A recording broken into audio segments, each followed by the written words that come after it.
Buenas tardes, les agradecemos su presencia acá. Construyamos juntos una presencia activa el día de hoy, en este primer encuentro que tenemos dentro de este seminario. Quizás sea oportuno, les agradecemos también a la gente que nos sigue en línea, el acompañarnos en este tejer comunidad que haremos el día de hoy. Quizás deba comenzar diciendo que hoy más que nunca es importante ir diluyendo o desatándonos de las dicotomías que la propia modernidad ha construido en nosotros y en los sistemas de conocimiento, de educación y del vivir social que tenemos todos nosotros. Y una de esas primeras dicotomías que hay que diluir es de la que hemos instituido entre la vida y lo humano, entre la vida entendida como objeto y lo humano entendido como sujeto. Necesitamos recuperar la conciencia de que la posibilidad de ser humanos tiene como principio la vida. No podemos ser humanos si no estamos vivos, y ahí se empieza a tejer una serie de vínculos que hoy podemos nombrar en ese diluir las dicotomías, en este concepto potente, de potencia civilizatoria, de potencia para la transformación humana, que es la idea de bioculturalidad. Esta idea de bioculturalidad nos tiene hoy acá. Pediría a quienes están hoy aquí presentes que a donde quiera que vayan, trabajemos por trascender, por romper la pobreza de imaginación que nos da separarnos de la vida. Es en este momento importante que podamos trascender la manera en que entendemos el conocimiento moderno, en la conciencia de pertenecer a los procesos planetarios, y desde esa conciencia de pertenecer a la vida hagamos tránsitos, transformaciones humanas, civilizatorias, y por supuesto adentro de la universidad pública y adentro del ejercicio de la ciencia, hagamos también ese conocer que recupere el sentido vital que siempre ha tenido. Entonces es una invitación para todos los que estamos aquí a que hagamos del conocer ejercicio que nos recupere, que nos retorne al tejido de la vida, más allá de su cosificación, y podamos, en la construcción de conocimiento, entender a la vida como sagrada, y que podamos hacer del conocimiento algo vital que hemos estado perdiendo. Muchas gracias por estar acá. Es un placer, no solo un honor, compartir mesa con los compañeros que hoy están acá, y tejer su palabra con la de nosotros. Los invitamos a participar, a que en la propia recuperación de sus historias, de sus imaginarios, tanto aquí en los que están presentes como los que nos siguen a donde quiera que estén, que podamos hacer un tejido en la palabra para poder imaginar juntos esas realidades que tanto nos hacen falta. Muchas gracias. ¿Les parece que comencemos? Querría proponer que pudiéramos con Enrique, que por favor nos platiquen la aventura que ha sido, los hallazgos, los descubrimientos, los conocimientos, lo que está colocado en este libro. Sería para nosotros, en este tejido que ya hemos tenido los tres, poder compartir con la gente qué representa este libro en su cuerpo, en su sustancia, como en lo que nos ayuda a imaginar y a comprender. ¿Nos ayudan con eso? Muchísimas gracias. Muchas gracias primero al Laboratorio de Bioculturalidad, Educación y Sustentabilidad. Es un placer estar aquí. Nos sentemos un poco en desventaja porque no somos biólogos y nos ponen a hablar primero. ¿No?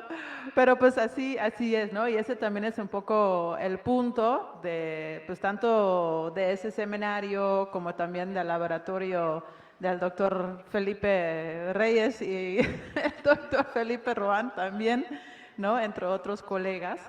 Y creo que también pues es un momento que necesita realmente pues el mundo. En la mañana estuve yo en un seminario como oyente, donde también hablaban de la trans y inter y multidisciplinariedad, y creo que pues es, ¿no?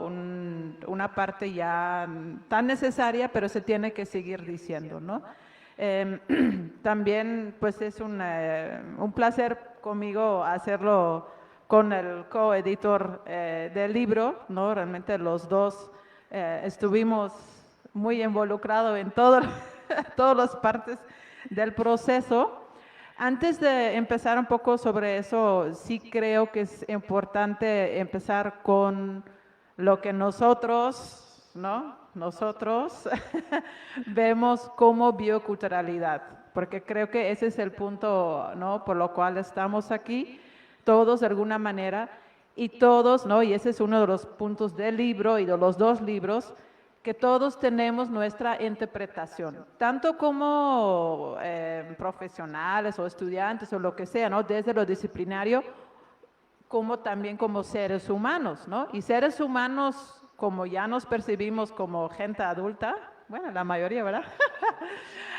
Y también cómo hemos sido socializados, tanto en una familia, en una región, en un país, en un tiempo.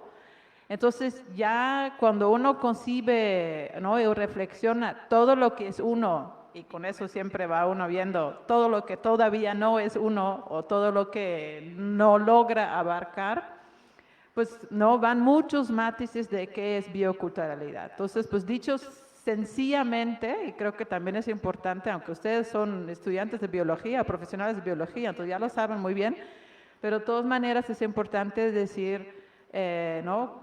Bueno, me gustaría empezar, ¿no? Desde ese punto de que yo lo veo como la relación entre el ser humano, ¿no? Y ser en el sentido de todo lo que nosotros somos y hacemos, y su entorno, ¿no? Muchas veces lo asociamos con el entorno natural, pero obviamente el momento que empezamos a pensar natural es porque ya reconocemos que hay no natural, ¿no? Lo artificial.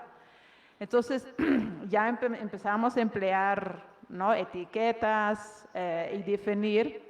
Entonces, es un término pues, que se puede decir que todavía es emergente, aunque ya tiene una historia en México, ya tiene una historia en el mundo, y que curiosamente cuando empezamos el proyecto primero del coloquio a la bioculturalidad, y luego ya se convirtió, ¿no? en un proyecto de libro, pues todavía era un término muy poco abarcado, aunque aquí los colegas, podemos decir, fueron, ¿no? en ese empuje de pioneros. Por eso también me siento en desventaja para hablar antes de ellos, ¿no? Y de hecho la doctora Erendira pues fue una de las personas que no tomó un papel muy importante en el 2016, donde desde la Solay, sí, perdón, no, se definió de alguna manera, se abarcó y se hizo ese código de ética donde está mencionada la bioculturalidad, ¿no? Entonces yo creo que ese fue como un eje muy importante para el país y para, ¿no? todos los biólogos y todos los que pues abarcamos esos espacios de etnoecología, de etnobiología ¿no? etnobotánica y etcétera. Pero donde ahora con el proceso de la pandemia parece que de repente tuvimos una conciencia mucho mayor. Entonces yo creo que hoy en día, pues no sé si estamos en pleno fashion o si ya estamos en plena emergencia, ¿no? Planetaria y etcétera, pero ya hay un acercamiento de muchos diferentes lados de la bioculturalidad. Entonces, desde esos contextos empezamos a trabajar Enrique y yo, y también voy a hablar un poco sobre Enrique, que es un amigo ya desde antes que él empezó a trabajar en la UNICACH, y fue un encontrar pues como de muchos intereses en conjunto y también cierta mirada en conjunto, ¿no? Aunque yo soy de los Países Bajos, vengo de un pueblo muy chico, 750 personas somos, todavía no tenemos semáforo, entonces hay ruralidad, ¿no? En el occidente, y hay ruralidad que a veces yo en San Fernando, por ejemplo, yo en Coita, yo me pierdo, porque para mí son pueblos grandes, ¿no? Entonces yo encuentro en ese sentido como muchos elementos de casa aquí en Chiapas, y pues Enrique, que es de Chenaló, pues obviamente tiene una visión originario, tzotzil, y hay elementos donde nos encontramos. Obviamente también hay elementos donde hay diferencias, ¿no? Hay que decirlo, pues hay una diferencia de edad, hay diferencia de género, ¿no? Etcétera. Entonces empezamos a hablar de la necesidad de abarcar ese término, de discutirlo desde las humanidades, ¿no? Él profesión es psicólogo social, yo soy antropóloga, estoy en la Facultad de Humanidades como cátedra de CONACYT, entonces venimos, yo vengo de un proyecto donde estoy estudiando los carnavales zoques. Pues él tiene obviamente toda una vida y muchas más vidas en Chenaló y ¿no? Haciendo también allá carnaval y muchas fiestas tradicionales y cargos tradicionales y etcétera. Entonces venimos de ese lado, ¿no? De la más antropológico. Y cuando encontré al doctor Felipe, pues es cuando realmente empecé yo a trabajar el término de bioculturalidad y tuvimos ahí mundos, ¿no? Chocando en parte y combinando y etcétera. Entonces, pues yo realmente vi entre los tres, pues, ¿no? Esa posibilidad.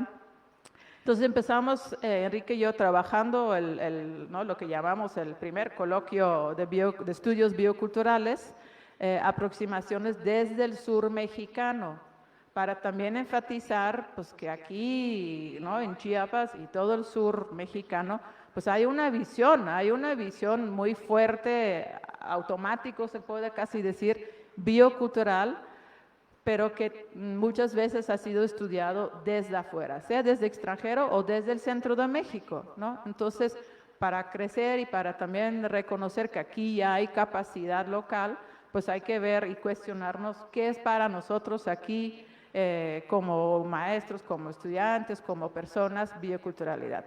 Entonces ahí empezó un proyecto que habíamos visualizado como no tan complejo, pero luego viene la pandemia, ¿no? Ya teníamos casi todo en orden, el coloquio iba a ser el 22 y el 23 de mayo. 21 de mayo, porque ahí Enrique tenía la buena, ¿no? Concepción de hacerlo en los días internacionales de UNESCO de la biodiversidad y la diversidad cultural, que son 2 días diferentes casi seguidos.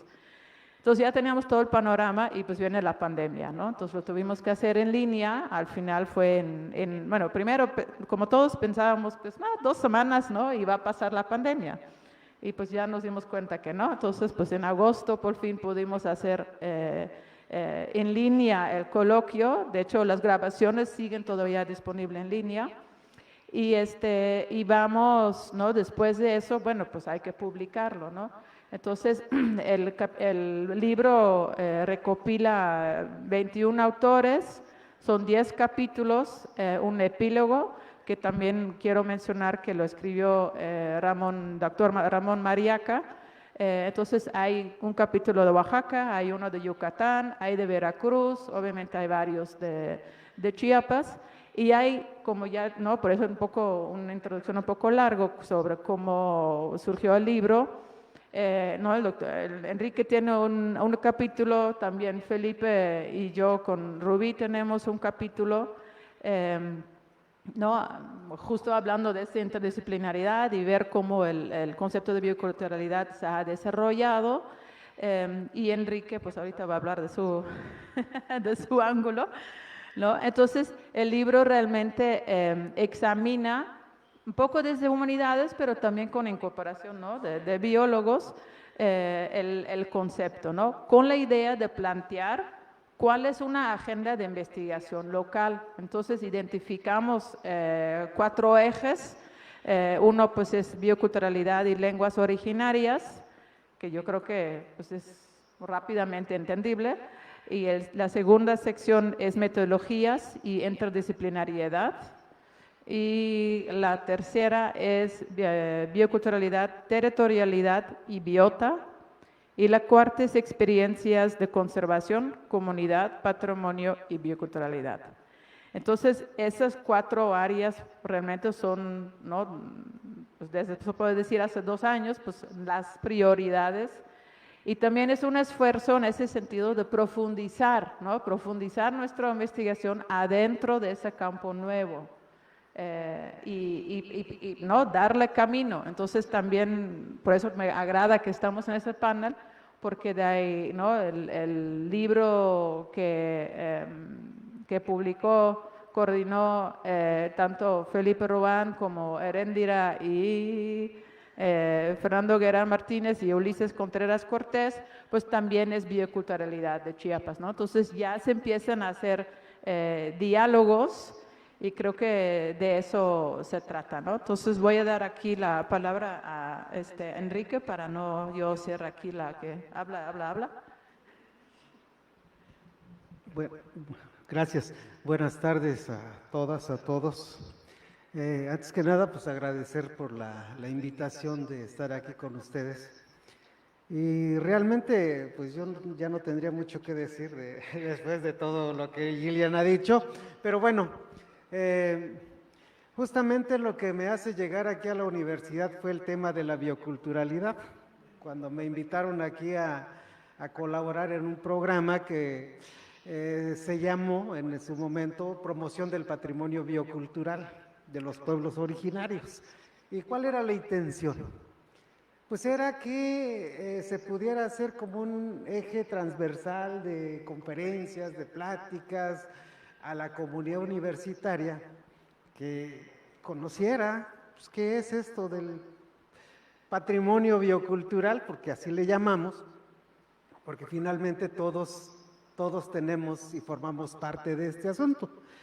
Bueno, y una forma de lograrlo era justamente, como ya ha dicho Gillian, de poner el cimiento, era pues hacer un coloquio para poder atraer la atención y decir, bueno, vamos a sentar las bases del tema, ¿no? Pero justamente las llegadas a nuevos territorios, pues generan cierto desconocimiento y uno no sabe en qué terreno está pisando. Y yo justamente llegué aquí a la universidad sin saber que ya había, pues justamente, pues camino recorrido y que me estaba metiendo en un tema que tal vez me iba a rebasar. Pero bueno, dije, pues asumiendo los retos, me puse a pensar y digo yo, bueno, ¿y qué es esto de la bioculturalidad? Porque yo me acerqué al tema del patrimonio biocultural, pero desde el punto de vista de la cultura, nada más. Es decir, este fue el primer acercamiento y la asociación, porque pues una de mis trayectorias de trabajo y mis líneas de trabajo es el patrimonio cultural inmaterial. Entonces le encontré mucha asociación al tema de lo biocultural y me pareció que era necesario reflexionarlo desde la propia voz de la comunidad, desde la palabra tzotzil, que es la que yo hablo, y decir, bueno, ¿y cómo los tzotziles dicen esto que se le llama patrimonio biocultural? Es decir, desde la academia, bueno, ya está construido el nombre, pues sí, ya es valorar, reconocer estos conocimientos que se han transmitido generacionalmente, sistematizarlos, y aplicarlos, ¿no? Pero bueno, y para los tzotziles, para los celtales, para los hablantes de lenguas indígenas, ¿qué es esto del patrimonio biocultural? Lo que es la bioculturalidad ahora. Entonces, pensando en el tema, dije yo, bueno, parece que lo biocultural entre nosotros, los hablantes de lenguas indígenas, pues forma parte de un conjunto de emociones, de sentimientos, de hechos, de acciones en torno a nuestra vida con la naturaleza. Entonces, no hay una palabra que sea biocultural desde los tzotzil, ¿no? Ni en celtal, ni en chol, ni en tojolabal. Entonces ya tenemos un primer problema. ¿Cómo vamos a decir eso? ¿No? Entonces, tiene mucho que ver con algo que algunos académicos de mucho prestigio que han dicho que ya han acuñado al Lequil Cuxlejal como al buen vivir. Bueno, el Lequil Cuxlejal está asociado al patrimonio biocultural. Es más, creo que lo biocultural absorbe al Lequil Cuxlejal. Es decir, si lo tomamos desde ese punto de vista, entonces el Lequil Cuxlejal es un círculo en donde se concatena con lo otro, con lo demás que tenemos como conocimientos. Y bueno, Después de la aventura de haber hecho el coloquio, de haber escuchado a expertos en el tema, de haber conocido a sendos ponentes, que son más de 41, ¿eh? Sí, más de 41 autores de textos, pues yo constantemente viajo a mi comunidad porque además de estar aquí haciendo labores administrativas en la extensión universitaria, pues también de pronto los fines de semana voy a mi comunidad a cuidar un poco mi cafetal y a platicar con la gente. Y bueno, y ahí entonces, ya con mucho más atención y con más detenimiento, pude ver que efectivamente hay un diálogo intenso en el conocimiento de la naturaleza y cómo se aplica, ¿no? Hace ya más de 11 años se me ocurrió vivir la experiencia de portar un cargo de fiesta, ser autoridad tradicional de mi pueblo y bailar en la fiesta. Y dije, bueno, quiero portar ese cargo a ver qué se siente, ¿no? Y voy, y bueno, en estos recorridos que uno hace, pues vas escuchando a la gente de las comunidades y dice, hay un cerro allá en Chenaló que es sagrado para nosotros, y dice, mire esa montaña. Dicen nuestros abuelos que cuando tiene un tono gris oscuro es porque va a ser un año de lluvias abundantes. Y cuando tiene un tono gris claro, será un año de sequía. En ese tiempo no le tomé mucha importancia, dije yo, bueno, pues son de las tantas cosas que platicamos en las comunidades. Pero ya después de haberme metido a leer un poco más sobre el tema, pues le puse mucho mayor interés a ir escuchando estos conocimientos que hay con las comunidades en torno a este tipo de sabidurías. Y así, entonces, ahora en el cafetal me encuentro con que, mira qué bonita iguana, y la iguana saca una banderita, ¿no? ¿Cómo se llama esa iguana? Ocots, ¿no? Por decir.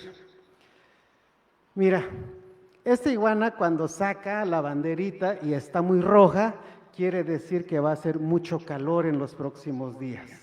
Y cuando está más pálida, significa que va a llover más pronto.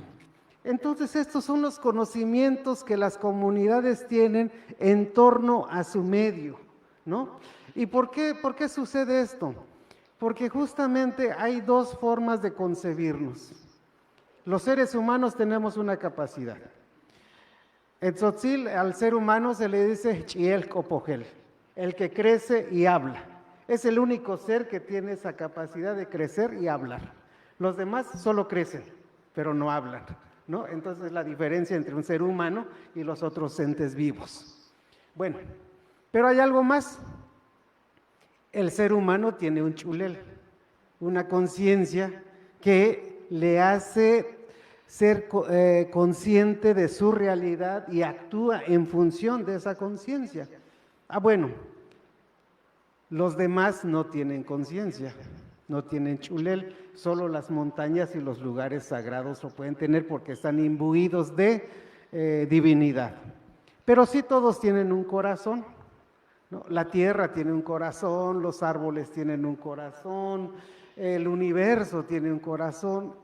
Entonces, al generar este tipo de aprendizajes desde la comunidad, nos permite ver que todos nosotros, indígenas, no indígenas, tenemos conocimientos que hemos ido construyendo y acumulando por dos métodos principales: ensayo y error, o lo que dijéramos, aprender haciendo. Vamos a hacer y a ver qué tal, ¿se comerá esto o no se comerá? Bueno, lo probemos a ver qué sale, ¿no? Y es así como estos conocimientos de diálogo con la naturaleza se ha ido forjando, y con el paso del tiempo pues ha sido justamente esto de la bioculturalidad que le llamamos ahora, y que forma parte de conocimientos que están presentes en las comunidades, que está presente aquí en la ciudad, que está presente en el entorno universitario, ¿no?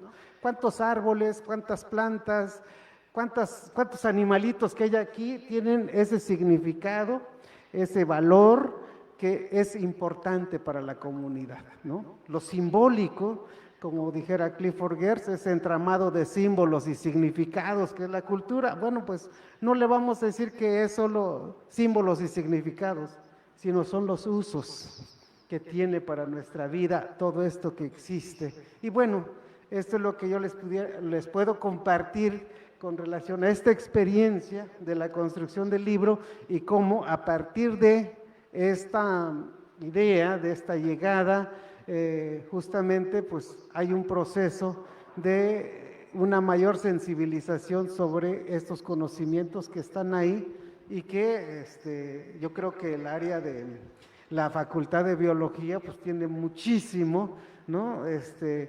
Que desentrañar, ¿no?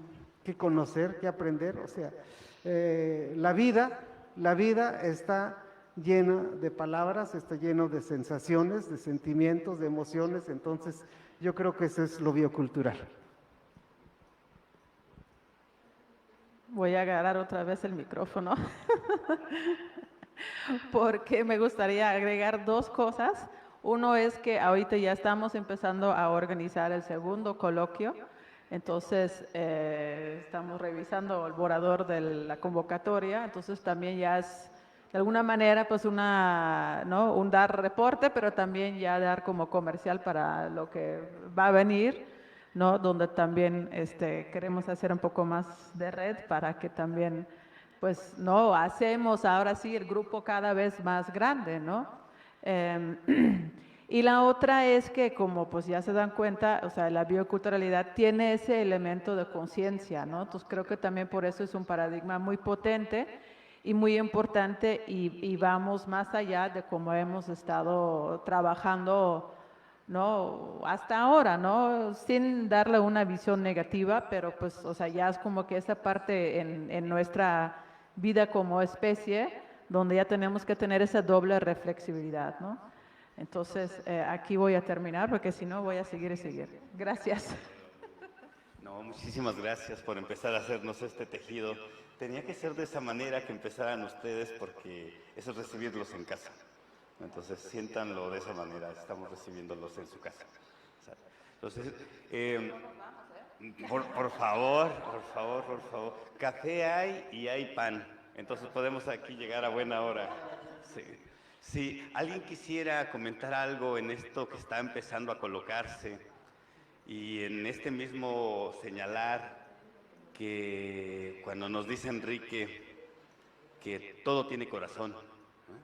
¿De qué manera interpela una afirmación tan fuerte como esa de decir que todo tiene corazón, todo el universo tiene corazón?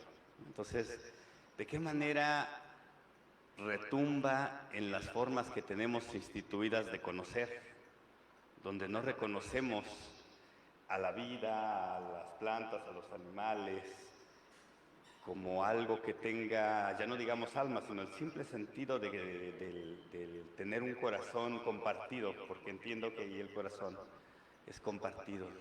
¿De qué manera eso nos pueda provocar cuestionarnos a nosotros mismos, sobre todo, así como dicen ustedes, en esta área del conocimiento biológico, de la ciencia biológica? ¿Cómo nos convoca que alguien desde las ciencias sociales venga y nos diga que la vida, que el universo tiene corazón? Cuando nos formamos en la objetividad, en la cosificación de la vida, ¿qué nos provoca? Sería la pregunta. Y si no nos provoca nada, sería el dolor, ¿no?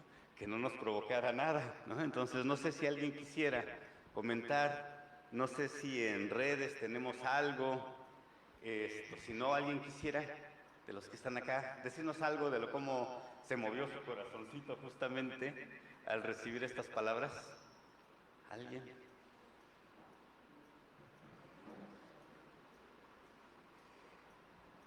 ¿Alguien quiere?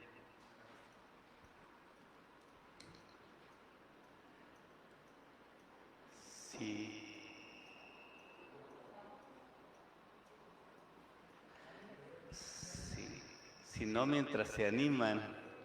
¿Sí? Ah, ok. Ah, qué bueno, muchas gracias. Bienvenida de nuevo. Gracias. Bueno, como comentario, eso es muy importante en la concepción de que tienen las diferentes etnias en punto de vista de muchas partes del estado, incluso en Chiapas, ¿no? Yo tuve la oportunidad de estar en Chapultenango, una zona choque, igual las percepciones que tuvieron en frente a la erupción del volcán, que como tanto antes como leyendas sobre que una persona, que creo que le dicen a Papachúe, que es como la mujer que cuidaba o anunciaba la erupción del volcán, en la misma erupción que eran en la parte de la erupción, como fue de puras rocas, no fue tanto de lava. Ellos en su percepción mencionaban que eran como dos gigantes luchando, ¿no? Y los truenos que conocían o percibían eran la lucha de esos dos gigantes, ¿no? Actualmente, pues, las leyendas siguen, continúan de generación en generación, eso es importante. La lengua sí ya de plano ya no es tan notable. Sí es conocida por los niños, pero ya no es hablado, ¿no? Por todas estas cuestiones de que, por discriminación, por pena, porque es muy difícil, ya no está constante, ¿no? Es una lástima que se está perdiendo una cultura zoque principal, nacida de ahí, pero también es importante que los niños, en todo caso, continúen con esos saberes, con esas aportaciones, porque al fin y al cabo es parte de su historia, es parte de su valoración de su cultura y del conocimiento de su medio que ellos viven ahí. Y el, ¿cómo se dice? El cuidado y y el amor a su tierra más que nada. Muchísimas gracias. ¿Alguien más quisiera? ¿No? ¿Tienen pena todavía? Sí, ok. Un poco aprovechando esto para seguir abriendo diálogo con los coordinadores del libro. Desde lo que están planteando y en los aprendizajes que han tenido en esta aventura que es llegar a este punto del libro, y recuperando, porque me queda resonando lo del corazón. La forma moderna de conocer, instituida en la ciencia, ¿tiene corazón? La forma científica moderna de conocer, ¿tiene corazón? Y si acaso lo tiene, ¿el latido de ese corazón reconoce el latido de la vida y del universo? ¿Y de los pueblos que viven con el universo? Yo creo que la ciencia, el conocimiento es como el ser humano.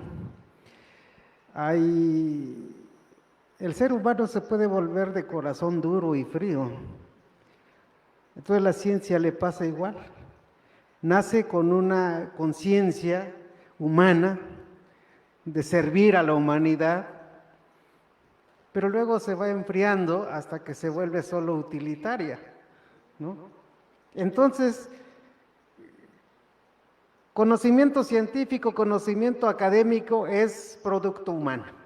Y finalmente el ser humano lo puede despojar de esa humanidad que puede tener la ciencia. Entonces, yo creo que, por eso digo que justamente el conocimiento es como el ser humano. Se puede volver, puede ser tan humano o puede ser totalmente insensible. No, me gustó mucho esa analogía porque también, por eso me puse a reír, porque ¿no? Ahí es donde se entra muchas veces el diálogo y la dicotomía, ¿no? El mundo occidental y el mundo no occidental. Y a mí ver, aunque entiendo los razones históricos y etcétera, pero perdemos de vista el punto, ¿no? Y creo que ya hay camino y ya hay bastantes autores que ya van viendo más allá de esa dicotomía muy utilizado, ¿no? Y todavía muy enfatizado en las Américas, pero muchas áreas del mundo ya ni emplean esa dicotomía, ¿no? Aunque todavía se habla de los colonizados, pero ya hay un discurso de decolonización. E incluso en el mismo seminario donde estuve en la mañana, estaban hablando ya del decrecimiento. Entonces ya ni siquiera refiriendo a la colonia, porque si pones colonia, sigues con esa, ¿no?, división, con todas las palabras que ya sabemos, es primer mundo, segundo mundo, tercer mundo, bla, bla, bla, bla. Pero esos son discursos de los 50, 60, ya tiene más de medio siglo que ya no hablamos así, ¿no? O que ya no queremos que hablamos así. Entonces, si seguimos hablando así, pues siguen esos discursos, ¿no? Entonces, también es esa desaprender, ¿no? Y en ese proceso conocer qué elementos van atrás de los términos y cómo nos podemos articular de una manera diferente, donde pues no valga también, ya empieza a ser como algo masticado y viejo, pues un pluriverso, ¿no? Donde hablamos, ¿no? Donde también tenemos que tener cuidado porque luego el término pluriverso, todo lo que es diverso, es pluriverso. No, tampoco, ¿no? Y es muy fácil decir, pues vamos a tener un diálogo, pero mantener un diálogo que sigue siendo constructivo y positivo es una chamba. Nos cuesta como seres humanos, incluso en los mejores matrimonios, en los mejores amigos, los mejores colegas, nos cuesta todos los días, ¿no? Es donde a veces digo, como seres humanos, somos como que la especie más ineficiente, para decirlo de manera, ¿no?, bonita, porque en eso nos especializamos y somos de lo más inútil en hacerlo. Y yo creo que ahí es donde cada persona tenemos esa tarea, ¿no?, de mejorar nuestra manera de expresar en un sentido ¿cómo lo digo? Pues ¿no?, que seamos y inspiramos sentidos de equilibrio, ¿no? Y que encontramos la otra persona, de dónde está esa persona, y tratas de que, ¿no?, los dos se levantan de alguna manera, ¿no? Creo que cuando uno es un ser humano hábil, es porque tienes esa habilidad, ¿no?, de que con tu encuentro, tanto tú mejoraste como la otra persona, como las condiciones. Y yo creo que ese es el reto que ahora debemos de tener todos enfrente, ¿no? Y es dificilísimo. Y cuando tienes, ¿no?, hijos adolescentes es más dificilísimo, ¿no? O etcétera, etcétera, ¿no? Entonces, pero si nos hacemos un poco mejor en esa tarea, creo que mucho va a fluir un poco más ágil. Sí, muchas gracias, muchas gracias. ¿Alguien más quisiera? Sí.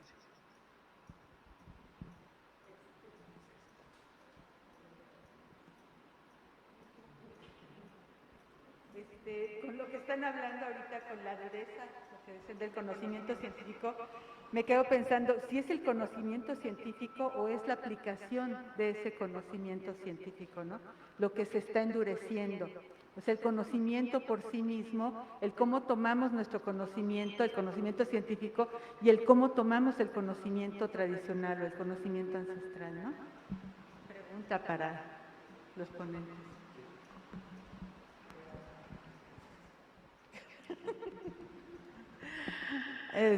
Híjole, yo creo que es una distinción muy importante de hacer, ¿no?, para empezar. Y creo que pues cualquier conocimiento, por definición, es un proceso, ¿no? Y en ese proceso, como es un proceso, pues ahí, ¿no?, volvemos al ensayo y error, ¿no? Entonces, todos aprendemos mejor cuando lo aplicamos. Entonces, es necesario ese ejercicio. Y lamentablemente, como seres humanos, aprendemos mejor echando a perder. No. Entonces, no, creo que no hay un y o, ¿no? Pero yo creo que es una distinción muy útil y que debemos de tener, ¿no?, en la mira, y donde también pues cada persona, cada país, cada región tiene ese camino que está haciendo, ¿no? Y obviamente pues ese camino también va en función de lo que hay, ¿no? Entonces Chiapas pues tiene ciertos recursos en abundancia, otros recursos en escasez. Entonces para dialogar con un país en otro lado o en un estado en otro lado, pues para conocerse, ¿no? Luego primero el enamoramiento y luego vienen ya las fricciones, ¿no? Y cómo sobrellevas esas fricciones. Entonces creo que ¿no? Hay más distinciones así que debemos de tener como en cuenta, ¿no? Y creo que aquí voy a terminar. No sé si quieres agregar algo. Ok. ¿Cómo me resuena esta pregunta? Si el conocimiento siempre ha sido parte, no solo el conocer aislado, sino el sentir, el creer, ¿no? El abrazar, el convivir, han sido, pero también el conocer en este sentido mismo, ha sido parte fundamental del hacernos humanos.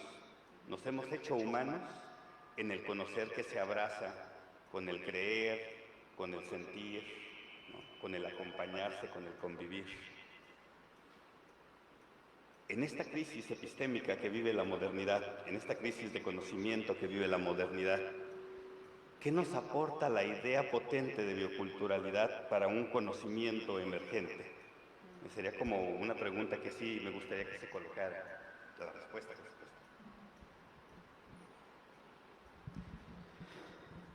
Yo, desde mi posición, yo siento que la bioculturalidad nos puede aportar a retomar nuestra conciencia humana, a nuestra conciencia de que somos parte de la naturaleza, que no somos dueños de la naturaleza, sino somos parte de ella. Y como ya muchos han dicho, lo que le pase a la naturaleza nos va a pasar a nosotros. Entonces yo creo que esto es lo que puede aportar, es decir, volver a recuperar el sentido humano de esta relación hombre-naturaleza y que este diálogo de saberes que se puede dar entre la ciencia y los conocimientos tradicionales son complementarios, que pueden aportar y que un replanteamiento de un modo de hacer la aplicación del conocimiento, ¿no? Yo creo que eso es lo que nos puede dar esta bioculturalidad, es decir, esta recuperación de la conciencia de ser humano y la relación con la naturaleza. Sí, para seguir tejiendo sobre eso, creo que también el término bioculturalidad te obliga a examinar justamente cómo están construidas las disciplinas, ¿no? Entonces, al hacer eso, te enfrentas con cómo, ¿no? Cada disciplina concibe de objetividad, de subjetividad, ¿no? ¿Dónde termina su campo? ¿Dónde termina su teoría? Entonces, creo que también es un término que te obliga a mirar más amplio, ¿no? Y crear puentes. Entonces, creo que necesitamos más de esos términos, ¿no? Y creo que también, bueno, quiero pensar que es un término que no se va a agotar, porque pues siempre somos seres humanos y tenemos esos, ¿no? Dos lados, en sentido de, ¿no? didáctica de llamarlo dos lados, que involucran también muchos más lados, ¿no? O sea, tienes lo emocional, tienes lo espiritual, tienes lo físico, ¿no? Tienes lo fisiológico, etcétera, etcétera, ¿no? Y a mí en lo personal también me gusta que haya el elemento de cultura presente, ¿no? Entonces yo me he cuestionado mucho por qué no lo llamamos socioecología, que es otro término que se ve mucho en la biología, que se ve también alrededor de lo que llamamos el campo de bioculturalidad, ¿no?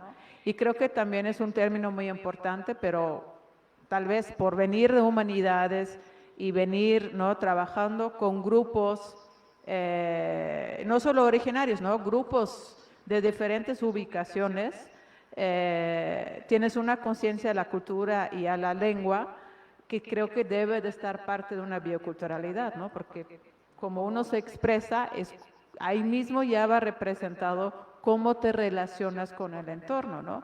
y aparte obviamente pues la lengua y los modos culturales conserva, ¿no?, todo lo que ha pasado antes y cómo se ha ido evolucionando el ser humano en ese espacio, ¿no? Entonces hay varias capas que tienes que llevar a la mesa pues antes de que empieces a escribir cualquier interpretación, ¿no? Entonces también es un término bastante exigente, ¿no? Y difícil de abarcar rápido, ¿no? Pues eso también un poco para dar esa respuesta a continuar, ¿no? La dificultad hoy en día es que todos estamos sujetos a ese correr, ¿no? Y tener que tener cierta producción, pero claro, tampoco, o sea, necesitamos también tener cierta producción, ¿no? Porque si no, pues se van a quedar tesistas para siempre, ¿no? Escribiendo artículos para siempre, y pues tampoco se puede, ¿no? Entonces eso también es como un ir y venir que siempre nos atrapa, ¿no? Y eso a veces limita el conocimiento, a veces limita la aplicación o la aplicación correcta o extendida de algún conocimiento, ¿no? Y nos vemos como forzados a cortar, ¿no? Y esa es una lucha que de alguna manera nunca vamos a ganar y donde también hay que crear cierta aceptación y paz, ¿no? Muchas gracias, Lilian. Esperemos que sigamos esa lucha y que haya otras formas de conocimiento que nos recuperen en el sentido de la vida. Pero me quedo con esto que mencionan de trascender nuestro dedicarnos al conocer para una vida digna, más allá de la utopía del paper. Yo creo que ahí es una cuestión que sí necesitamos trabajar mucho. Muchas gracias, les agradezco muchísimo. ¿Les parece que continuemos con los compañeros? Muy bien. Muchas gracias por acompañarnos aquí y ahí donde quiera que estén. Este es un primer encuentro y esperemos que se generen más participaciones ahora o cuando cada uno de nosotros acomode el cómo estamos recibiendo las ideas que aquí se están colocando. Muchas gracias por estar. ¿Les parece bien, Felipe, Heréndida, si continuamos con la presentación de su libro? Yo creo que ya se va poniendo un tejido bastante bonito para ir llegando a Chiapas. Yo creo que esto ha sido genial. Muchísimas gracias por eso. Este segundo libro que estamos presentando hoy, en este confluir que estamos los aquí presentes y también los que están sentados, que también han participado en este fluir, es reconocer en la bioculturalidad una potencia de transformación muy grande. Y de reconocernos, no solamente de transformación, sino de recrear cómo nos vemos a nosotros mismos y a nosotros mismos en el mundo. Felipe y Heréndida son coordinadores del libro Bioculturalidad de Chiapas, Diversidad y Patrimonio. El libro que acabamos de presentar con Gillian y Enrique es este otro también, que es Aportaciones teórico-prácticas a la bioculturalidad, aproximaciones desde el sur de México. Así que con el libro de Bioculturalidad de Chiapas, Diversidad y Patrimonio, estamos colocando al sur hoy en el centro de las ideas sobre bioculturalidad. Ustedes no saben cuánto tiempo he esperado para que el sur se reconozca como centro de transformación. Seamos sur, ¿me ayudan a que seamos sur? ¿Les puedo dejar el micrófono para que nos hablen de este libro maravilloso? Muchísimas gracias. Heréndida, Felipe. Bueno, pues en primera buenas tardes a todas, todos quienes estamos aquí. Gracias, gracias Felipe, Gillian, Enrique por este diálogo tan rico y pues sobre todo gracias al Laboratorio de Bioculturalidad, Educación e Interculturalidad, aquí me puse mi acordeón, por abrir estos espacios. Finalmente creo, ahorita que les escuchaba, creo que es una de las presentaciones del libro más ricas que hemos hecho, porque no es solamente venir a hablar de los números o de la parte académica, sino también nos invita a tocarnos, ¿no? Siempre que Felipe y yo hemos compartido espacios de compartir la bioculturalidad o la enseñanza o el aprendizaje de la etnobiología, siempre nuestra consigna ha sido que hay que dejarse tocar el corazón. Y se hace con corazón y hay que tocar el corazón del otro y la otra con todo el respeto y el cuidado que eso se merece. Y si bien estamos aquí para hablar de un documento académico bajo ciertos esquemas, como bien decían, de la academia, lo que sea lo occidental, pero finalmente la academia hegemónica, también para nosotros este recorrido que empezó con 2 libros anteriores y terminó con este que llevó el nombre que más nos gustó, el de Bioculturalidad de Chiapas. Tuvimos también ahí como una pequeña, no discusión, pero un intercambio, porque hablábamos de diversidad y patrimonio, pero también nos faltó la herencia como memoria viva, la herencia como esa transmisión, como esa esperanza, como también esa promesa de lo que viene, ¿no? Entonces, para nosotras y nosotros la bioculturalidad no es solamente un entramado de relaciones, algo que podemos cuantificar, algo que podemos documentar, sino es algo que debemos también sentir, y es algo que también se basa, algo que siempre hemos tenido como consigna las 4 personas que coordinamos este libro, es el respeto por la bioculturalidad, es el cariño también que representa esa identidad. Y creo que es la primera vez en la presentación del libro que podemos hablar de esa otra parte, del corazón que está detrás. No siempre cuando nos ha tocado compartir pues con gente un poco más joven que nosotros, decimos lo que de verdad se aprende, lo que de verdad toca cuando trabajamos con estos temas, no cabe muchas veces en la tesis o en un libro o en un artículo, pero también se vale ponerlo en nuestros espacios.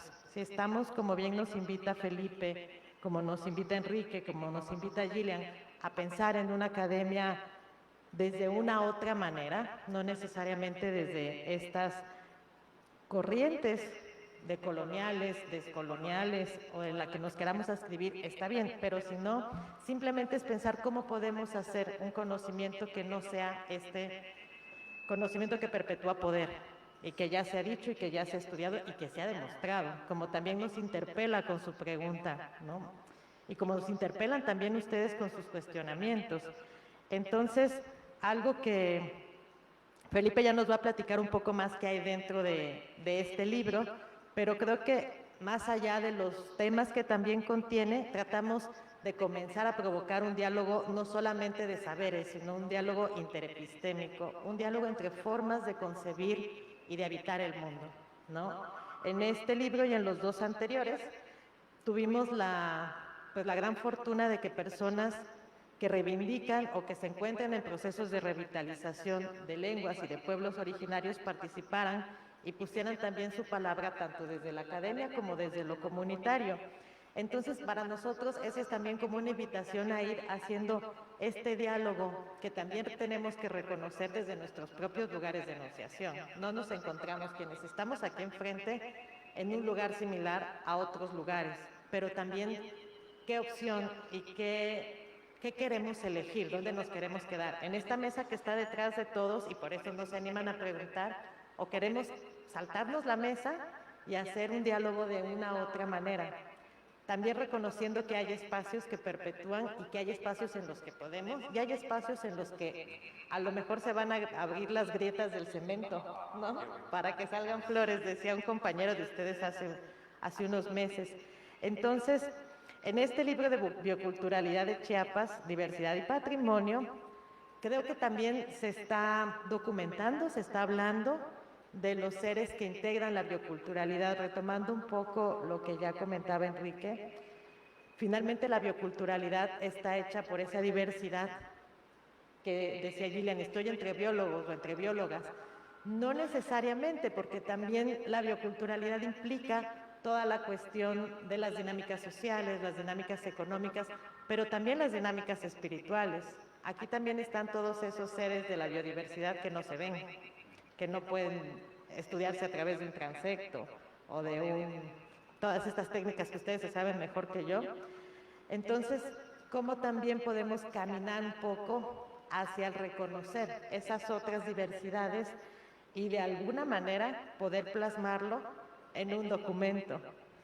No fue algo fácil, realmente si ustedes ven el libro, de repente parece que tiene chile, mole, dulce y guacamole, pero realmente justo para nosotros ese era el concepto de bioculturalidad, un poquito de todas las cuestiones que pueden estar reflejando de manera muy somera lo que representa la riqueza de un Estado con la historia, no solamente la historia ancestral, arqueológica, precolombina, sino la historia política, la historia de resistencia, la historia ideológica, la historia identitaria que tiene Chiapas. Y me gustó mucho esta figura que pone Enrique del conocimiento circular, y también pensaba cómo podemos reflejar ese conocimiento circular, pero también ese conocimiento en espiral. ¿Qué tanto estamos haciendo y hacia dónde queremos que vaya esa espiral? Y a lo mejor me fui a otras cosas y no necesariamente hablar del libro como tal, pero me parece que es encontrarnos, me parece que es un pretexto muy bonito, y además encontrar dos libros que tienen esa palabra que para nosotros engloba tantas cosas, creo que es un gran pretexto para recordar que estamos compartiendo palabra y que la palabra crea. La palabra es presencia, la palabra es poder, pero sobre todo la palabra es corazón y es creación. Entonces, ¿qué queremos hacer también desde la palabra escrita, como esto, y desde la palabra oral? Que finalmente aquí lo que estamos reflejando, lo que estamos sistematizando, como ahora nos gusta decir, es la palabra oral. Es lo que está también en esa memoria que no se puede palpar, pero que es parte de las identidades. Y bueno, yo por ahí la dejaría también como invitándonos a seguir platicando sobre estos temas, pero Felipe tiene más claras algunas cosas que yo. Pásame el pedestal para poder tener las dos manos. Gracias. Bueno, pues muy buenas tardes para todos y para todas. Gracias por estar aquí a estas horas de la tarde y escuchando un poco acerca pues, de estas cuestiones que pues a nosotros al menos ya desde hace tantos años nos resultan, pues más que interesantes, nos resultan imprescindibles, ¿no? Creo que hablar de bioculturalidad en un lugar como este, en el que estamos viviendo, pues creo que nos tiene que interpelar a todos, ¿no? Y precisamente es algo que pues siempre de una u otra manera a todos los estudiantes con los que tenemos contacto desde primer semestre hasta noveno, ¿va? O sea, sí, iba a decir décimo, pero no, ahora ya se acaba el noveno semestre. Pues siempre hablamos acerca de más allá de la importancia de los bichos, más allá de la importancia de las plantas, más allá de la importancia de los hongos, pues siempre está presente esta otra gran diversidad, ¿no? Esta otra gran diversidad cultural que tenemos aquí y que podemos ver en cualquier rincón, ¿no? En cualquier rincón a partir de la palabra, a partir del vestido, a partir de la diversidad gastronómica, a partir de tantas y tantas otras tradiciones en las cuales pues nacimos y nos hemos desarrollado, ¿no? Y seguramente pues también con los estudiantes de las facultades de humanidades es exactamente lo mismo, pero al revés, ¿no?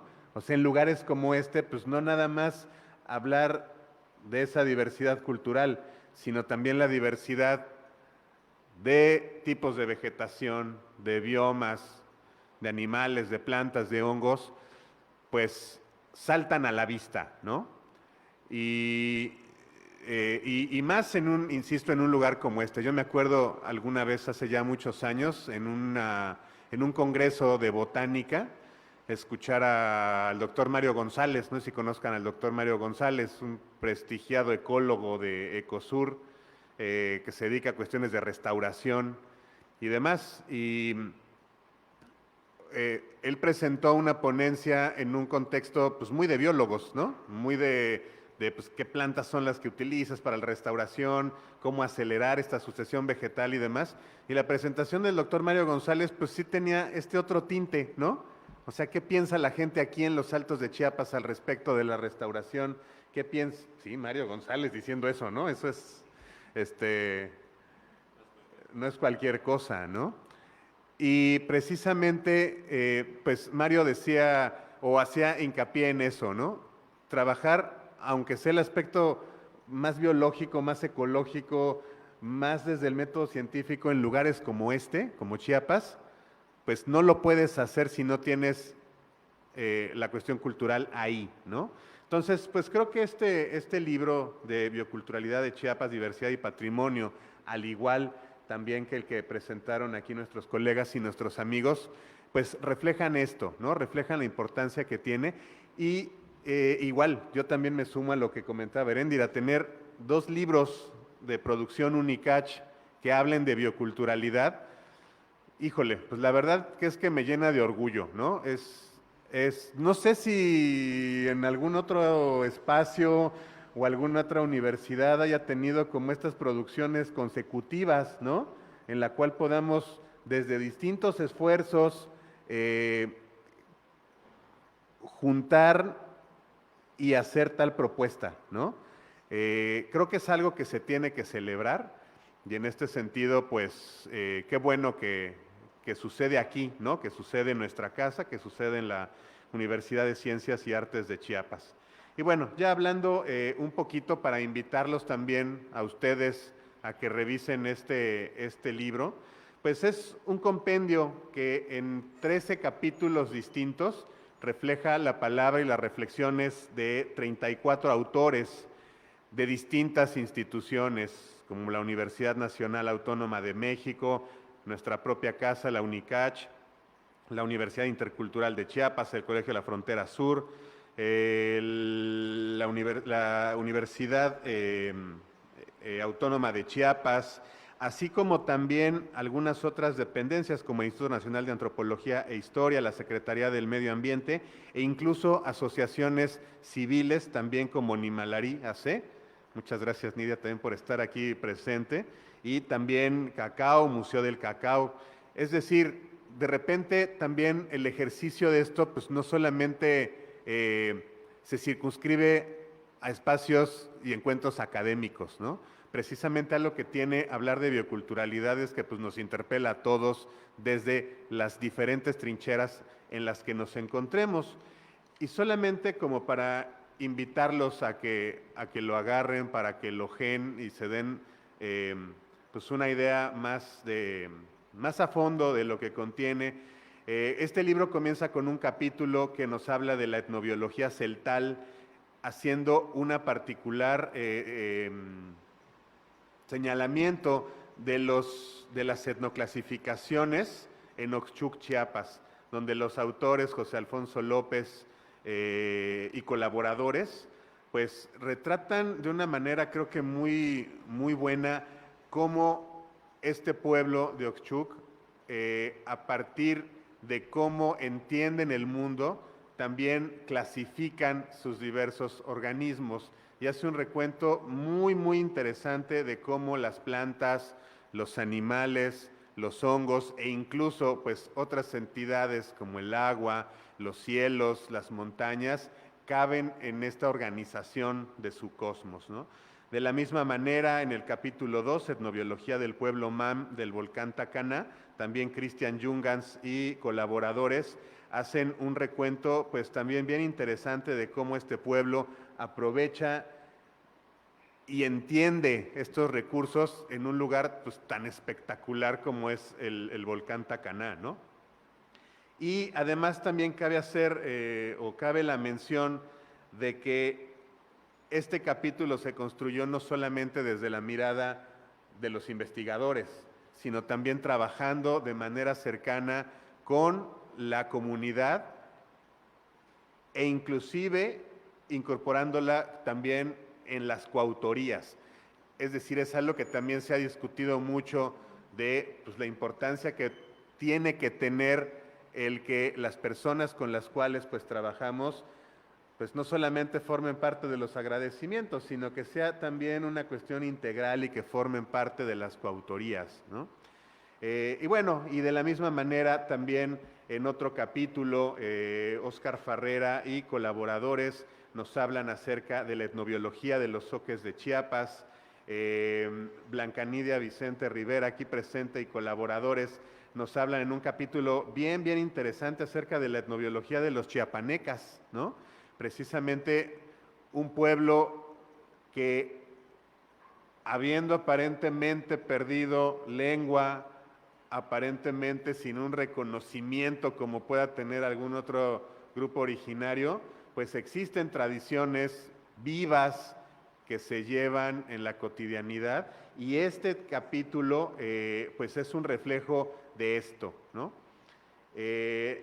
También encontramos, ya para no tomarme mucho más tiempo, un capítulo que nos habla el doctor Fausto Bolom Tom acerca de los tzotziles de Venustiano Carranza y Totolapa y la relación que tienen ellos con las plantas. El doctor Eliseo Linares y colaboradores nos hablan acerca de aspectos arqueobotánicos en las cuevas del Tapesco, en el cañón del río La Venta. Jaime Page Pliego nos habla acerca de la cosmovisión y su impacto en las etnomedicinas de los Altos de Chiapas. También el doctor Miguel Sánchez de la UNICH y colaboradores hacen un análisis bien interesante de los linajes celtales y cómo estos linajes familiares también tienen que ver con cuestiones de patrimonio biocultural. Lorena Soto y compañía también nos hablan acerca de las milpas, los cacaotales, los cafetales y los huertos familiares y todos estos sistemas de producción de alimentación tradicional ligados a aspectos de alimentación. Un capítulo que no sé si compartes conmigo esta perspectiva, pero que nos pareció fascinante, es el capítulo número 10, que nos habla acerca de la presencia histórica del cacao en Chiapas. Es decir, uno de los recursos, híjole, pues con más impacto, ¿no? Creo que pocos recursos, quizá como precisamente el café del que estamos disfrutando, el cacao y algunos otros han tenido como tanto impacto, pues no solo aquí, sino en el mundo, ¿no? Y precisamente Herbert Castellanos, desde su pasión de toda una vida por estudiar el chocolate y todo lo que significa y todo lo que representa para nuestros pueblos mesoamericanos, pues nos hace una reseña pues, algo extensa de esto, pero sumamente rica y divertida a la lectura, ¿no? Y asimismo, Adriana Alicia Quiroga nos habla acerca de la apropiación en contraposición con la propiedad del patrimonio vegetal en territorios cafetaleros, precisamente en la Sierra Madre de Chiapas. También la doctora Yasminda García del Valle nos habla acerca de la importancia de los primates en la selva lacandona y uno de los capítulos que a mí, pues en lo personal, más me llama la atención, escrito por 3 colaboradoras aquí del instituto, la doctora Alma Gabriela Verdugo, Carolina Orantes y María Silvia Sánchez, que nos hablan de la etnobiología de las bebidas fermentadas, ¿no? Es verdaderamente una delicia este capítulo, sobre todo pues por la riqueza biocultural que está detrás de un proceso biotecnológico y todo lo que implica esta producción de las bebidas fermentadas. Pues bueno, este es solamente un pequeño resumen para que se interesen un poco más y puedan pues echarle una ojeada. En un ratito más, ahorita que terminemos, tenemos unas sorpresas para ustedes. Vamos a regalar con alguna dinámica a estos libros, entonces para que no se vayan y ahorita les pasamos pues no sé, ahorita imaginamos la dinámica para regalarlos, ¿no? Gracias. Aventarlos. Gracias, doctor. Pues bueno, esto es nada más como una invitación a acercarnos a bueno, lo que tratamos es que fuera, iba a decir un espejo, pero no, es como un pequeño reflejo de algunos aspectos que integran la riqueza, la herencia, el patrimonio, como le queremos llamar, biocultural de un estado como Chiapas.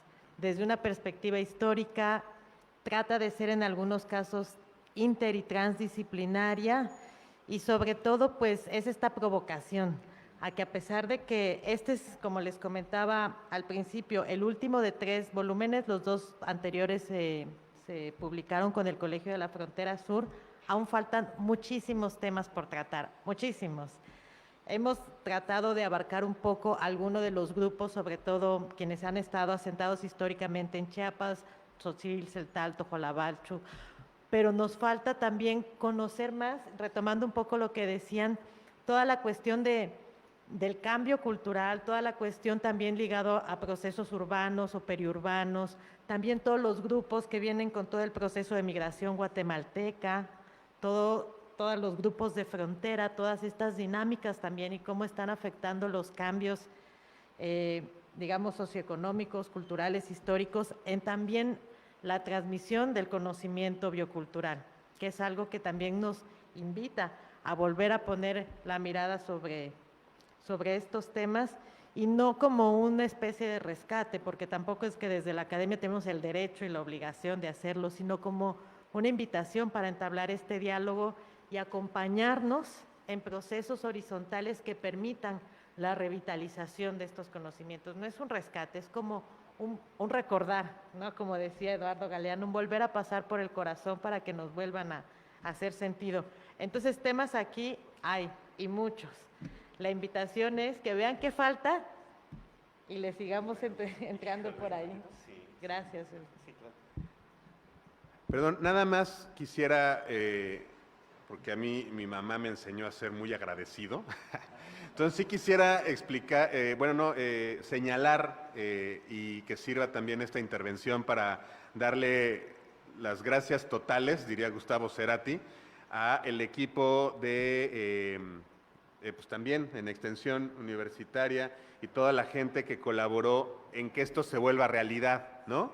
Desde el maestro Noé Centeno con todo su equipo, Salvador López en la diagramación, en la maquetación, al maestro Luciano Villarreal, que, híjole, pues es todo un capo en el estilo y en corregir para que esto quede lo más limpio, lo más pulcro, lo más pulido posible. Y por supuesto también pues agradecer aquí al Instituto de Ciencias Biológicas por el apoyo que nos dio para la publicación de este libro. Y bueno, pues también ahorita se acaba de ir hace un momentito, pero también a la maestra Erika Cecilia Pérez Obando, pues las facilidades para poder realizar este foro y bueno, y pues lo que venga, ¿no? Después en el seminario. Gracias. Bueno, yo cuando menos estoy emocionado, creo que estamos aquí, estamos así con recoger nuestras historias y sentarnos en la misma mesa, tomando café con pan, que eso está súper padrísimo. Hay emoción que hay aquí puesta, pero quisiéramos preguntar, ¿cómo están sintiendo esto que está pasando hoy acá? Si hay alguien que quisiera compartirnos cómo está recibiendo en su corazoncito esto que está pasando. ¿Alguien quiere, alguien se anima rompiendo las estructuras patriarcales del poder moderno?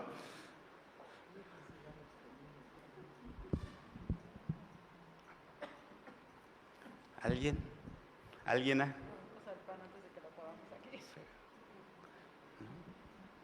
Gracias. Ay. Bueno, primero agradezco mucho la invitación al capítulo del libro. Y bueno, a manera de reflexión, como el patrimonio biocultural son conocimientos territorializados, es importante mencionar que también son formas de lucha, porque son formas de ver el mundo, ¿no? Son formas de ver el mundo de cada pueblo. Entonces, es importante que desde su corazón nos comparten toda la información sobre el patrimonio, sobre sus modos de vida, sobre cómo ven el mundo, ¿no? Y bueno, para mí, bueno, yo tengo un largo caminar, no solo desde el patrimonio, desde la lucha del río, Suchiapa, y para mí es eso, ¿no? Para mí es una forma de resistencia, ¿no? Es la forma de ver el mundo, la forma de resistencia entre una onda occidental que nos quiere arrastrar hacia la monotonía, hacia lo gris, ¿no? La diversidad de colores, es saberes, colores, olores, comidas, sabores diferentes, ¿no? Entonces, esa diversidad, tanto biológica como cultural, que conforman pues el modo de ver la vida de nuestros pueblos, es lo que para mí hace valer cada día, ¿no? En esta lucha. Sí. Muchas gracias, Nidia. Yo estaba a punto de hacerle manita de coche a Nidia, porque algo que quisiera resaltar acá, si me dejan, es que generalmente las presentaciones del libro colocan temas para que otros lo tomen. Y aquí llegamos, como bien decían, al revés. Aquí ya hay luchar, hay vivir biocultural antes del libro, antes de los libros. Ya hay gente que en este lugar está haciendo ejercicios bioculturales desde el arte, desde la danza, desde las luchas sociales, desde participar más allá de la pobreza académica que se centra en un escribir sin alma, en un escribir sin utopía de humanidad. Entonces yo agradezco a Nidia que esté aquí también y que haya tomado la palabra, porque es dar fe de que la bioculturalidad se vive, y se vive apasionadamente, ¿no? Creo que aquí es un ejercicio que hay que colocar. Quisiera recuperar lo que nos plantean. Gracias, Nidia. Quisiera recuperar lo que nos plantean Felipe, porque Ere y Felipe, porque plantean muchas cosas que se complementan con lo que aquí se está diciendo. Desde la pregunta, desde el planteamiento de la emergencia de dos libros que coinciden hoy en Tuxtla Gutiérrez, en Chiapas, en el sur de México, y que en un ejercicio de nunca haber dejado de ser bioculturales, también interculturales, pero hoy bioculturales, debería ser lo más natural que sea Chiapas el lugar donde se exprese la bioculturalidad. En un lugar en donde coinciden muchos mundos, donde hay muchas resistencias ante el afán de endurecer corazones, de empobrecer la vida, de negarnos el sentir vivos, en donde se apaga la fiesta, la alegría, el deseo, la voluntad, en un adoctrinamiento racionalizante que nos aleja del vivir. Y creo que hoy aquí, en un lugar como Chiapas, en donde la fiesta no se apaga con la reflexión profunda del ser humano y del habitar esta vida, yo celebro mucho, y creo que los libros así dan fe de que Chiapas es un espacio natural para la construcción biocultural o la recuperación biocultural. No el rescate, como bien dice Herendia. No se trata de ser salvadores de nada, sino de acompañar autonomías que emerjan de tejidos que el propio educar, adoctrinar moderno ha ido apagando. Y me estoy refiriendo a las identidades epistémicas de los pueblos de Chiapas, en donde la propia educación, el propio ejercicio de una universidad moderna que no reflexiona, que no dialoga con sus realidades, está siendo una institución que adoctrina más que revela identidades. Entonces me parece que lo que hoy está pasando aquí es ese ejercicio, a través de la bioculturalidad, de recuperar esa condición humana, de recuperar las identidades para que dialoguen, identidades adormecidas de los pueblos chiapanecos, en donde la negación de la propia voz es de las peores pobrezas que podemos procurar. Entonces agradezco mucho el esfuerzo, porque sé lo que hay detrás de todo esto, de este ejercicio de trabajo de cada libro, y puedo imaginar ese dialogar con los otros actores que son coautores acá, en los dos libros, porque esto tengo la certeza, porque así lo hemos platicado, ha sucedido en ambos libros. Traer esas voces que aquí se llamó como la oralidad, la oralidad que es festiva, que es viva, que está llena de voluntad y de deseo, y no solo de razón, que se teje más en la esperanza y en el amar, que en el reducir a una razón operativa que solo busca hacernos productivos. Entonces celebro que sea Chiapas y celebro que se recupere la oralidad de quienes participaron en este libro, porque la oralidad tiene algo que difícilmente se logra en lo escrito, que es la pasión, la voluntad profunda de amar lo que se enuncia, pero también esta voluntad y este deseo de compartir la vida. Cuando alguien enuncia en hacer tamales, como hemos intentado hacer con los chavos, o en pasarle la receta de los abuelos, o el conversar lo aprendido, hay un deseo profundo de no guardar lo aprendido y de compartirlo y hacernos comunidad. Creo que eso ha sucedido, aunque la palabra escrita que está en los libros solamente desde la pobreza visual moderna no lo veamos, en el fondo está. Esa oralidad está presente aquí hoy y esa voz de la gente está aquí el día de hoy también, y eso es de festejarse. Muchas gracias a ambos por este ejercicio. Sí, claro que sí. Por favor, Es que, ahorita con esta imagen del tejido, bueno, yo en los últimos años he trabajado con el calendario de 260 días en Guatemala, el Cholquij, y antes de venir, el día de hoy es un día que se llama Bats. Más o menos se ha traducido como mono, como tejido, pero es el día con el que empieza la veintena. El calendario de 260 días se integra por 20 alashik, 20 días calendáricos con 13 numerales. Entonces justo hoy es un día que nos invita a tejer y es el día de los inicios. Entonces ahorita que das esta figura del tejido, pienso justo también en lo que platicaba Gillian al principio, cómo nos hemos también nosotros comprado la idea de que las disciplinas son eso, disciplinas, algo que nos ponen en ciertos límites, cuando esta figura y la figura que nos da este día nos dice que podemos armar como los telares de los pueblos originarios. El día Bats implica ese tejido comunitario que a veces se hace nudos y hay que desbaratar, pero siempre vamos a poder volver a tejer cada vez más fuerte. Entonces creo que esta invitación y este día y el estar uniendo diferentes formas de entender la bioculturalidad, hablar de bioculturalidad en un día que implica tejido, me parece un regalo. Gracias. No, al contrario, al contrario. Híjole, es que apunté varias cosas, pero me las voy a saltar por esto que estás diciendo, porque cuando hablábamos ayer de quienes tienen alma, ¿no? Cómo desde la comprensión de la vida como comunidad, o sea, la vida es comunidad, ¿no? Plantas, árboles, animales, hongos, seres humanos, pero también agua, ríos, mares. Somos comunidad en donde estar vivo o no estar vivo no es quizás un elemento de dicotomizar lo que vale y lo que no vale, lo que es objeto y lo que no es objeto, sino nos traslada a un sentido de comunidad donde nos conecta a todos y nos lleva a al menos ese despertar, que hay una conciencia más allá de lo humano, ¿no?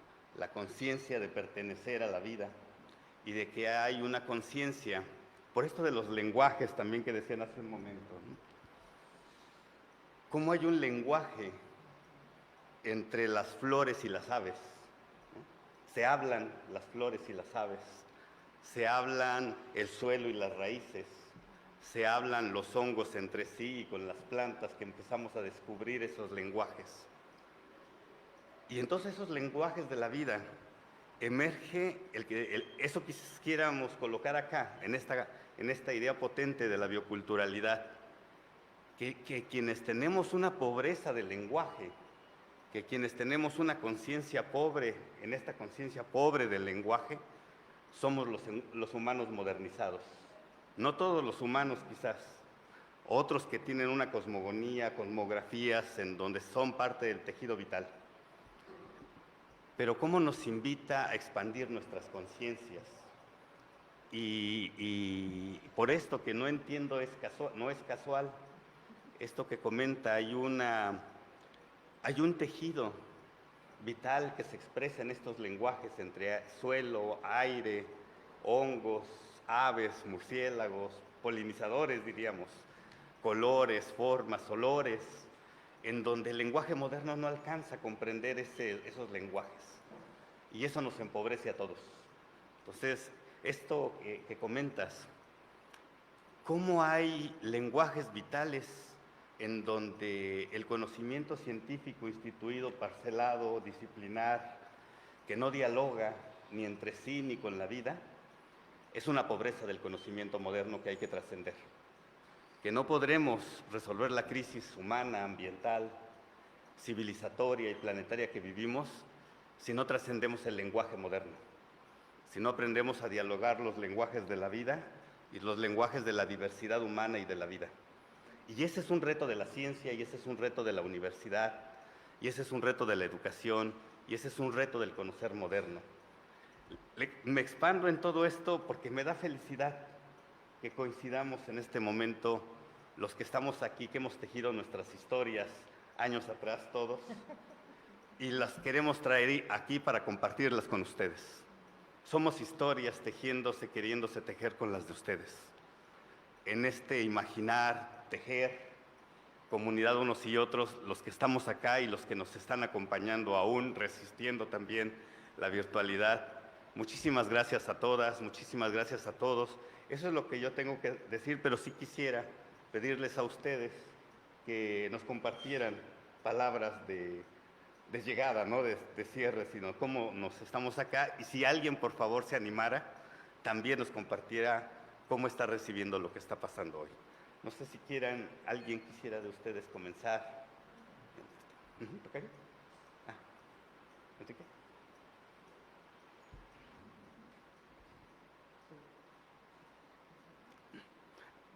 Bien, pues yo creo que este momento y el tema ha logrado algo que en la construcción de las ideas, desde el pensamiento tzotzil, celtal, es que la palabra tiene una intención y desde dónde y cómo se gesta, y creo que lo ha logrado a perfección.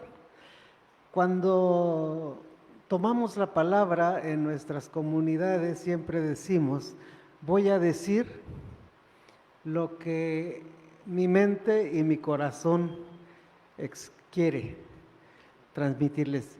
¿Por qué esta idea? Porque lo que pienso, quiero que toque el corazón del otro, por eso sale desde mi corazón.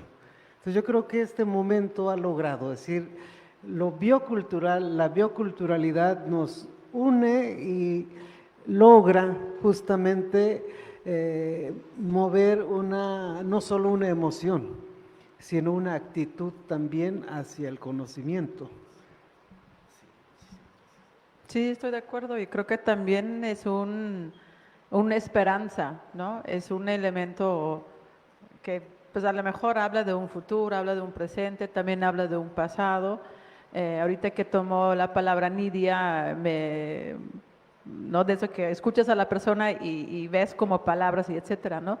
Y creo que también un elemento donde es importante que detenemos cuando pensamos bioculturalidad es tanto en pérdida como también en ganancia, ¿no? Y ver algunas cosas no podemos rescatar, ya no están, pero eso no quiere decir que realmente están desaparecidos, ¿no? Entonces, ese proceso de teje y maneje, y yo creo que ahí para dar cierre a eso, yo tengo más bien la pregunta, porque sé que esta es la primera sesión del seminario, entonces mi pregunta será, si no hablamos de cierre, ¿cómo se continúa?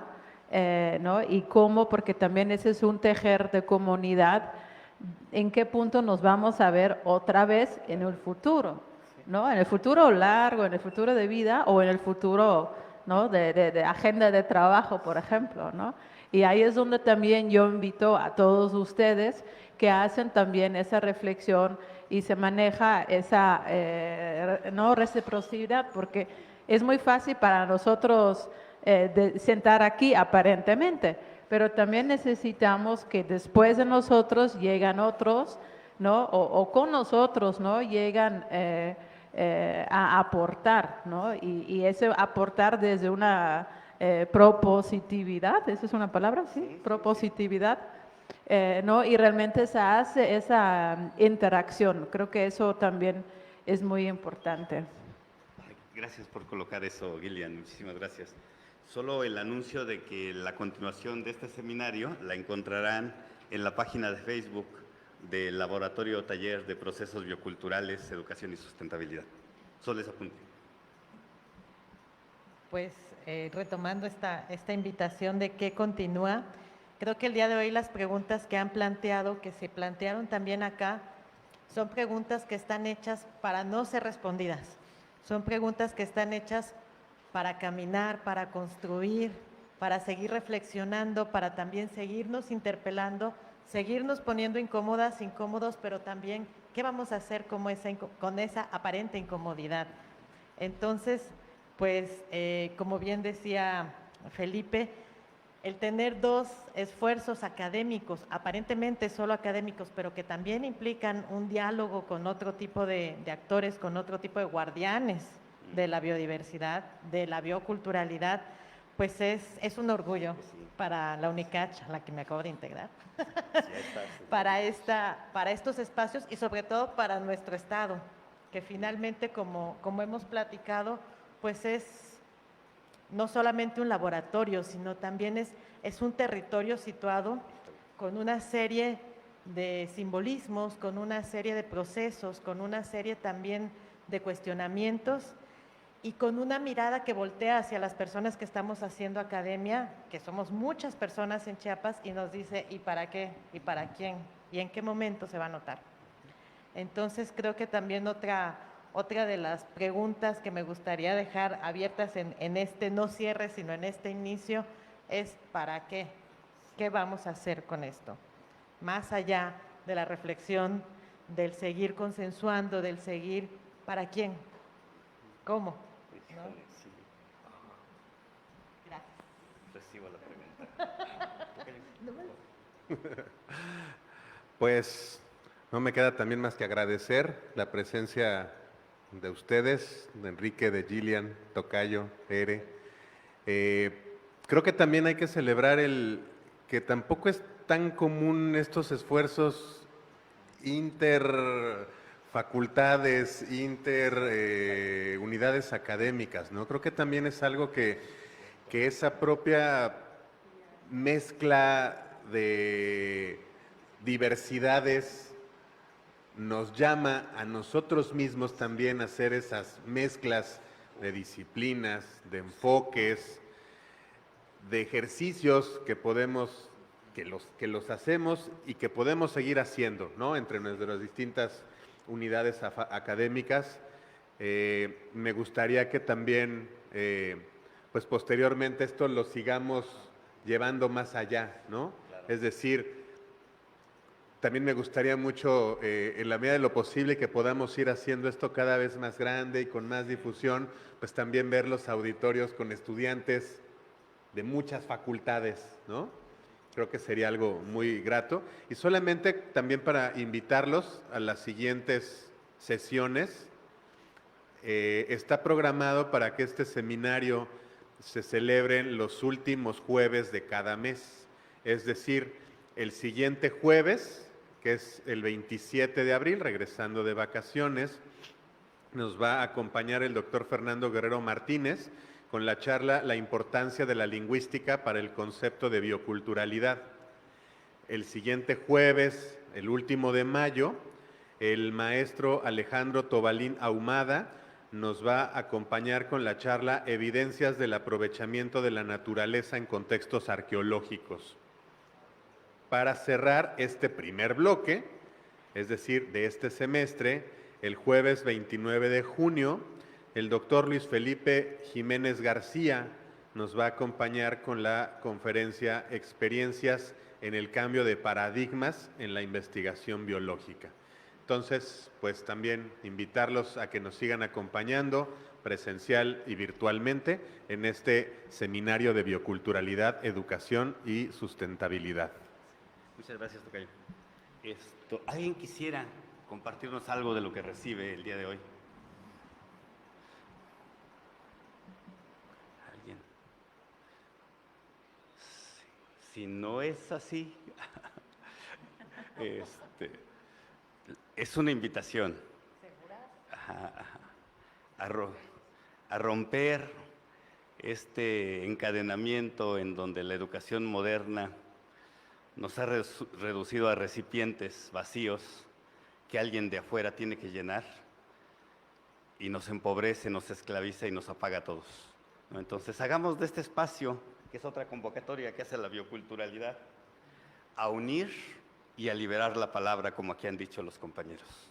Hagamos ese ejercicio de unir y liberar la palabra que nos teja en comunidad, en la dignificación, el honrar lo sagrado que es la vida y estar vivos.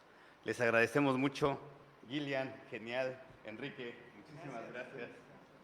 Ere, qué bueno tenerte de vuelta en la UNICACH. Tocayo, gracias por acompañarnos. Les agradecemos muchísimo.